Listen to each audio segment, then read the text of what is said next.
सभी महानुभावों को मेरा राकेश भारल का सादर जय जिनेंद्र। और आज की इस कक्षा में आप सभी का बहुत बहुत स्वागत है। और अब हम पढ़ने जा रहे हैं 13वें नंबर के श्लोक को। तो चलिए आइए शुरू करते हैं आज के विषय को। आज का हमारा विषय है निर्विचिकित्सा अंग। ठीक है, ये तीसरा अंग है, इसकी परिभाषा हम पढ़ेंगे। तो चलिए आगे क्लास शुरू करते हैं। और जिन्होंने अभी भी हमारे चैनल को सब्सक्राइब नहीं किया है तो कृपया रेड बटन को क्लिक करके सब्सक्राइब ज़रूर कर लें। ठीक है, चलिए शुरू करते हैं अब हम। और एक और बात बता दें, जिन महानुभावों को पिछली कक्षाओं की लिंक नहीं मिली हो या नहीं मिल पा रही हो तो वो डिस्क्रिप्शन में जाकर के वीडियो के नीचे डिस्क्रिप्शन में सभी लिंक दी हुई हैं, आप वहाँ से भी देख सकते हैं अलग अलग श्लोकों के पाठों को। ठीक है, चलिए शुरू करते हैं। तो सबसे पहले शुद्ध उच्चारण करेंगे। आप लोग भी ध्यान से देखिएगा, बहुत ही महत्वपूर्ण टॉपिक है ये और हमारे जीवन के लिए बहुत महत्वपूर्ण है ना। तो वैसे तो सभी महत्वपूर्ण हैं लेकिन ये भी बहुत ज़्यादा महत्वपूर्ण है। सरल है अर्थ इसका लेकिन गंभीर है। चलिए, क्या है? स्वभाव तो शुचौ काये, स्वभाव तो शुचौ काये, रत्नत्रय पवित्रिते, रत्नत्रय पवित्रिते, निर्जुगुप्सा गुणप्रीतिर मता निर्विचिकित्सता। ठीक, पूरा पढ़ेंगे। स्वभाव तो शुचौ काये, रत्नत्रय पवित्रिते, निर्जुगुप्सा गुणप्रीतिर मता निर्विचिकित्सता। ठीक है, क्या कहा? एक बार और पढ़ लेते हैं। स्वभाव तो शुचौ काये, ये अवग्रह है, इस उच्चारण नहीं करना है इसका। शुचौ काये बोलेंगे सीधे। शुचौ काये रत्नत्रय पवित्रिते, निर्जुगुप्सा गुणप्रीतिर मता निर्विचिकित्सता। ठीक, चलिए अर्थ देखते हैं क्या कहते हैं इसमें। स्वभाव तो शुचौ काये, ये यहाँ पर स्वभावतः बन जाएगा, स्वभावतः। ठीक, और यहाँ निकलेगा अशुचौ। यहाँ पर विसर्ग संधि हुई, आ होने के कारण से ये ओ बन गया।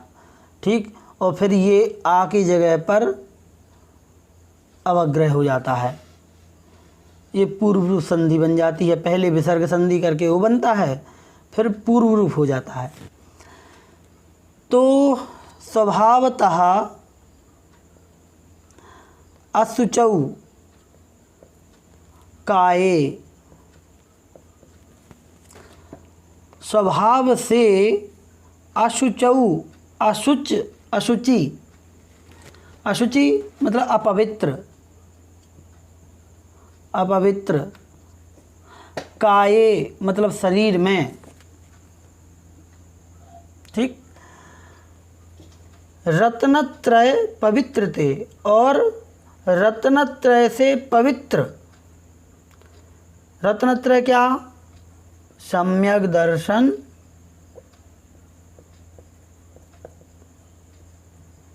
फिर सम्यक ज्ञान और सम्यक चारित्र।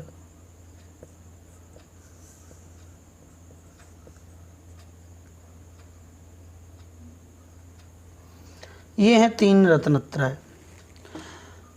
तो इन तीनों से पवित्र होने वाले ऐसे निर्जुगुप्सा गुण प्रीतिर मता निर्विचिकित्सिता। निर्जुगुप्सा, जुगुप्सा से रहित होना। जुगुप्सा मतलब क्या होता है? जुगुप्सा मतलब होता है घृणा,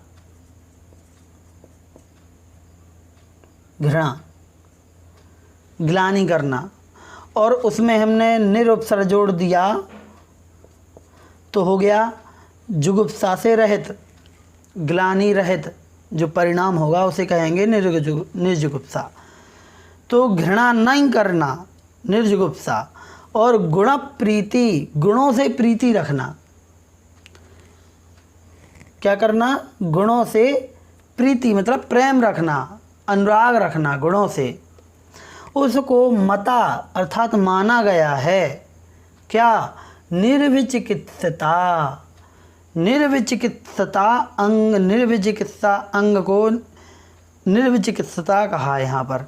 ये निर्विचिकित्सित, देखिए निर्विचिकित्सा तो एक वो हो गया, एक क्रिया हो गई, ठीक है, कि निर्विचिकित्सा, विचिकित्सा नहीं करना।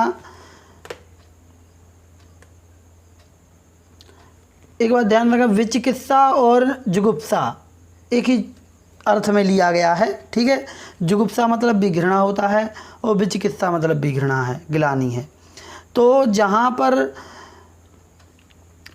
जुगुप्सा या फिर विचिकित्सा नहीं होगी वहाँ पर हम उसको कहेंगे निर्जुगुप्सा या निर्विचिकित्सा, ठीक। और निर्विचिकित्सा ना होने के भाव को कहेंगे निर्विचिकित्सता, इसको ध्यान दीजिए, ठीक है। यहाँ पर निर्विचिकित्सता लिखा है, मतलब घृणा ना करने का भाव, उस भाव को कहेंगे निर्विचिकित्सता, ठीक है। जैसे कहते ना अपन कि लघुता, दीर्घता, तो ये लघुता जैसे लिखा हमने, तो लघु मतलब छोटा, लेकिन लघुता मतलब छोटे होने का भाव। जैसे मानव मतलब मनुष्य, लेकिन मानवता मतलब मनुष्यपने का भाव। वैसे ही निर्विचिकित्सा मतलब विचिकित्सा नहीं करना, और निर्विचिकित्सता मतलब घृणा ना करने का भाव, ठीक। ये हो गया अपना अर्थ। क्या कह रहे हैं पूरा एक बार समझ लेते हैं कि स्वभाव से अशुचि मतलब अपवित्र, काये मतलब शरीर में, स्वभाव से जो अपवित्र है ऐसे उस शरीर में, लेकिन रत्नत्रय पवित्रते, रत्नत्रय से पवित्र होने वाले, सम्यक दर्शन, सम्यक ज्ञान, सम्यक चारित्र से जो पवित्र हो जाए, ऐसे निर्विचिकित्सा गुण, ऐसे उस शरीर में निर्जुगुप्सा मतलब घृणा रहित होना, समझ रहे, उस शरीर के प्रति घृणा रहित होना, और गुण प्रीति और शरीर के गुणों से प्रीति रखना, उसे हम निर्विचिकित्सा मता, उसको निर्विचिकित्सता कहा है। अर्थात गुणों से घृणा ना करने का भाव उसको माना गया है। अब यहाँ पर महत्वपूर्ण बात ये है समझने के लिए, बहुत ही गंभीर बात यहाँ पर आचार्य श्री ने उठाई है। वो कहते हैं कि देखो भैया, कि जो शरीर है वो स्वभाव से अशुचि है, अपवित्र है, स्वभाव से नेचुरल वो गंदा है, उसको कोई पवित्र नहीं कर सकता। लेकिन पवित्र कर सकता है तो कौन, ये रत्नत्रय, सम्यक दर्शन, सम्यक ज्ञान, सम्यक चारित्र धारण कर लो तो आपका शरीर भी पवित्र माना जाएगा। हम खुद समझ सकते हैं, हम देख सकते हैं कि कैसे यदि हमारे पैर यदि कोई धोता है तो उसका जल बाहर फेंक दिया जाता है, लेकिन मुनिराज का चरण, मुनिराज के चरणों को कोई फखारता है, उनके चरणों का प्रक्षालन करता है, तो उसके प्रक्षालन के जल को, जिसे हम क्या कहते हैं, चरणोदक,